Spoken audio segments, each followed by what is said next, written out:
In this video, we're sharing a couple of our favorite side trips from Lisbon, Portugal. And if you enjoy the beach, these are both for you.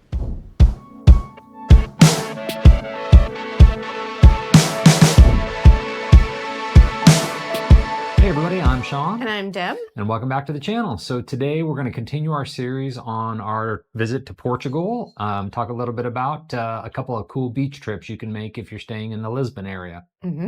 So we visited both of these places. I'm sure there's others. Both of these are actually pretty popular. You can either do them as a day trip from Lisbon if you would like, or go spend a weekend, but they're both relatively close, which makes them very popular, even with people, from Portugal. Yep. So the first one we were going to talk about is a town. I was going to say little, but it's not so little. It's kind of a city, yeah. Called Cascais. Yeah. And Cascais, it's a very, I don't know what you call it. If people go to Portugal, they'll tell you, yeah, you should go to Cascais. You could go check out Cascais. Like, I don't know how many people said that. And we even saw like comments on our Instagram. Oh, be sure to check out Cascais. And admittedly, it was very nice. It was very clean. Oh, yeah. Tons of restaurants and shops. The streets were cool. I remember the different patterns on the tiles. Yeah. But we actually stopped in Cascais for one purpose. So we kind of skipped all of that. Maybe one day we'll go back and do a little bit more in Cascais. We walked around a little bit in the downtown, but it kind of, I don't know. It's not exactly our vibe, I guess. Yeah. So we went specifically for a bike ride. Yeah. That's more our vibe. Which is totally more our vibe. Yeah. So to get to Cascais, though, we happen to have our own car, so it was no problem. You can just take a 40-minute train ride from Lisbon, which makes it super convenient. Yep. So yep. That's for sure how we you might want to go. We didn't have any problem like finding parking. It was easy to find. It was easy to get into, easy to navigate to. So it's an easy city to find, easy city to park in, and then we just walked into the downtown. Now, Cascais did feel like it's a little bit more on the pricey side from everything we could see. Sure. And when I had looked it up, even housing is a little bit more expensive. Very fancy shops, fancy restaurants. The downtown area is absolutely beautiful, so definitely walkable. So we actually were going to take a bike ride in Cascais that I had read about that took us to Guincho Beach. Guincho Beach, yeah. And we had heard about like Cascais had free bikes. Yes, right? We heard they had free bikes, and we looked into the free bikes. They're very limited, and they don't come with gear or safety equipment.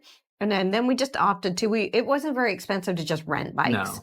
And so there's a couple different places, if you look them up, in downtown where you can go and you can rent bikes. So we rented a couple bikes. Yeah, I thought the guy who rented us bikes, I mean, that's what he did, is a bike shop, rent us really nice bikes with the safety equipment and helmets and all that kind of stuff. He probably got us in and out. We had to wait for him to help one other person, but it probably took us 20 minutes tops. Okay, from the bike shop, we made our way through town, and to pick up the path, it's the route is all paved all the way through. You're just going to take the bikes down to just west of the marina. And it is a 12-mile round trip, which on a bike, that's not too bad. No, that's not too bad. No. It was a little bit hilly, but not bad. Yeah. There were a couple times where maybe I struggled a little bit. So it wasn't like tall peaks or anything. Like you are riding in some cases up a hill for a gradual incline for quite a while. So you're going to be pedaling. Yep. Yeah. And it's just an extremely scenic, almost entirely along the ocean bike ride. Yeah. So you're just starting in Cascais and making your way to Guincho Beach. You're going to pass a couple lighthouses. We passed the Gia Lighthouse and the Cabo Rosso Lighthouse. Yep. And also a fort along the way. There was a fort, but there were also like really cool, like there are tons of places to just stop and get off your bike. There were rock formations that we got out and walked along, and there were people fishing out in the ocean. You could just watch and see what they were bringing in. So honestly, that's probably what drew us in the most on the bike ride. It's just, you couldn't help but focus on those rock formations, and we would just stop and sit and just relax, and the waves rolling in. We got super lucky because it was a beautiful day. The weather was awesome. In fact, I would definitely encourage water and sunscreen because the sun was blazing down. For sure. But it was just an absolutely gorgeous ride. And there were points where you did have to go uphill, but the nice thing about that is there were points where you got to go downhill, and you just got to coast along the ocean, and it was really nice. And you will pass some cafes and restaurants along the way. We didn't happen to stop at any, but if you got hungry. Yep, there's plenty of places to stop. Our goal, we knew it was a ways, and we were only in Cascais. We weren't staying the night. We were Nope, there we for were a just short there for period the of day. time. So we wanted to get our bike ride, get to the Guincho Beach that we were going to, and then kind of relax for the rest of the day. So, and I would say, although to me it felt a little busy in Cascais for being off season because we were there in March, the bike ride was not busy bike at all. ride was No. like pretty deserted. It There was were really not cool. very many other people on the bike ride, so that was pretty There nice. were people walking on the path. The closer you were to Cascais, there were people walking on the path. So you got to be careful about that. Watch the little symbols on the ground for where you can have your bike and where's supposed to just be pedestrians only. But once we really got out of Cascais, it was pretty empty. We had the bike path to ourselves. Yeah, it was nice. So at Guincho Beach, you can get out and wander around.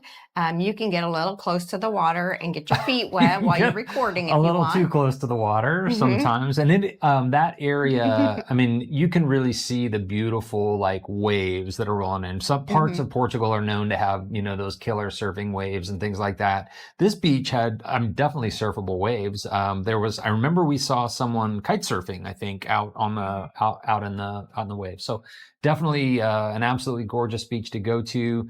There was a restaurant and restrooms there. There was actually an attendant who we paid to get into the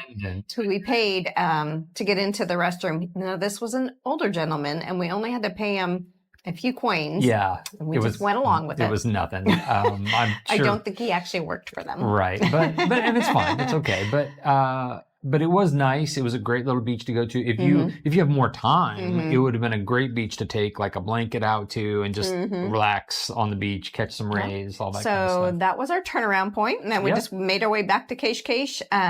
It was a pretty simple route. I mean, obviously it's easily marked because you're just going to follow along the ocean. Yeah, and just follow the paved path. I mean, you kind of can't get lost. In fact, the only place that you could get lost is when you get to Cascais, and then you just make your way back down to the centro, and it's really easy to do. The bike return process was super simple, and I mean, all in all, the whole little bike ride side trip to Cascais, totally worth it. Yeah. So even if you're living in Lisbon and you don't have a lot of time and you want to do a cool bike ride, take the train, and in 40 minutes you're in Cascais and you get to go do this great bike ride along the ocean. Rent a bike and enjoy the day. Okay, so the next beach town we're going to talk about was your favorite. Oh, one of my favorites of all of our travels. Yeah. Was Sesimbra. Now, it's a little bit further away from Lisbon, but still a day trip. It's actually easier to get there by bus. If you take a train, you can take a train, but it doesn't go all the way. You have to do a train-bus combination. If you take a bus, it's going to take you about an hour and 15 minutes or so to get there. But Sesimbra was great. Sesimbra was amazing. We drove from Cascais to Sesimbra, and that was where we were staying the night. So we did our bike ride in Cascais, hopped in the car, and made it to Sesimbra. And we got to our hotel, which was a nice, beautiful hotel. But we only really had time that night for the sunset at that point. And so it's the town itself sits at the base of the foothills of the Sierra de Arabida. You got me. Arabida. We try our best with these terms. Anyway, so because of that, the town is hilly. So our hotel was kind of up on a hill, which was great for the views. But then if you're going to be in Sesimbra, you just kind of have to keep that in mind. It was hilly getting up and down to accommodations. Yeah. But probably one of the largest perks of Sesimbra was the beach. Yeah. So neither one of us are really lay around on a beach type people, but the beach itself was just so large and just very gorgeous. And it just made a huge, half moon shape kind of all the way around the town. Yep. And it was great. And right in the middle was this great little pier that you could walk out to. And so then you could look to the left and see this beautiful beach, and you could look to the right and see this beautiful beach. It is one of the most scenic places that we've visited, I think. And you're right, like since everything kind of, you'll see in the pictures, but everything kind of comes up to the mountain, and Sesimbra's kind of in this half moon bowl shape. It even just overlooking Sesimbra is really pretty because you see all the roofs of the buildings and then the beach and the ocean. It's gorgeous. Yeah. We really enjoyed walking up and down the streets, walking along the boardwalk.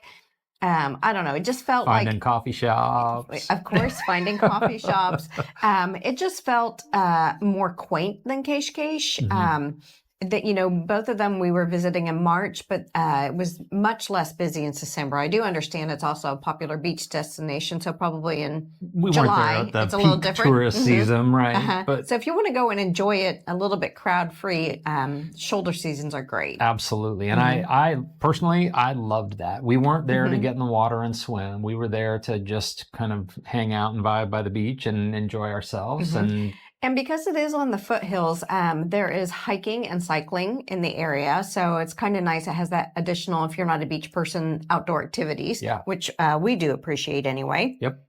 It's still a fishing town. So it was kind of historically was a fishing town and it's still popular as a fishing town. And because of that, there's a lot of good seafood restaurants. So that's kind of nice. We found a good coffee shop. Which I think we mentioned. We always hunt for good coffee shops. And what makes a great coffee shop is when they have outstanding coffee, but then they also have amazing pastries because we do like our goodies. Yep. And Sesimbra was really affordable, I found too. Then before we did leave Sesimbra, there is of course, a castle. So it's the Castle of Sesimbra, and it sits high on a hill above the town. And it's a Moorish castle, but you can hike up there. We went the day we were leaving, so we drove up there. But we got a lot of good scenic pictures. Sitting above the town, overlooking the ocean. It was just kind of a nice setting. It gives you the perspective of how Sesimbra sits. It, like from being up in the castle, you can really see down and kind of how it's sitting in the kind of the bowl of the mountains. What I thought was amazing, it's they've got one of the stones that has the date on it, and I think it was somewhere around 1000 AD, and we were like, this thing here is 1,000 years old. Just absolutely amazing. But you could walk around the wall, which was really cool. It's small. It's not like the size of Obidosh, but definitely worth the trip up. Yeah. Sometimes you go to a place and a day or two is fine and plenty. We could have spent a lot more time there. So we talked about that a lot because I think, let's just say this, a day in Cascais, in Sesimbra, made me want more of Sesimbra. That's true. Yeah, it was really good. So both of those are excellent beach ideas if you're staying in Lisbon or just visiting Lisbon and you just want to get away for a day or two. And easy to get to either one of them. Depending on what your vibe is, what you like to do. If you like restaurants and there's nightlife and stuff like that in Cascais, then that Cascais might be your speed. If you're looking for something quiet or a beachy destination, then Sesimbra is probably the one that you're looking for. So that's it. Those were a couple of really nice little side trips from Lisbon that you can do. We hope that helps. If you have questions about Cascais or Sesimbra or our trip to Portugal, drop them in a comment and we'll answer as best we can. And be sure to like and subscribe, and we will see you in the next video.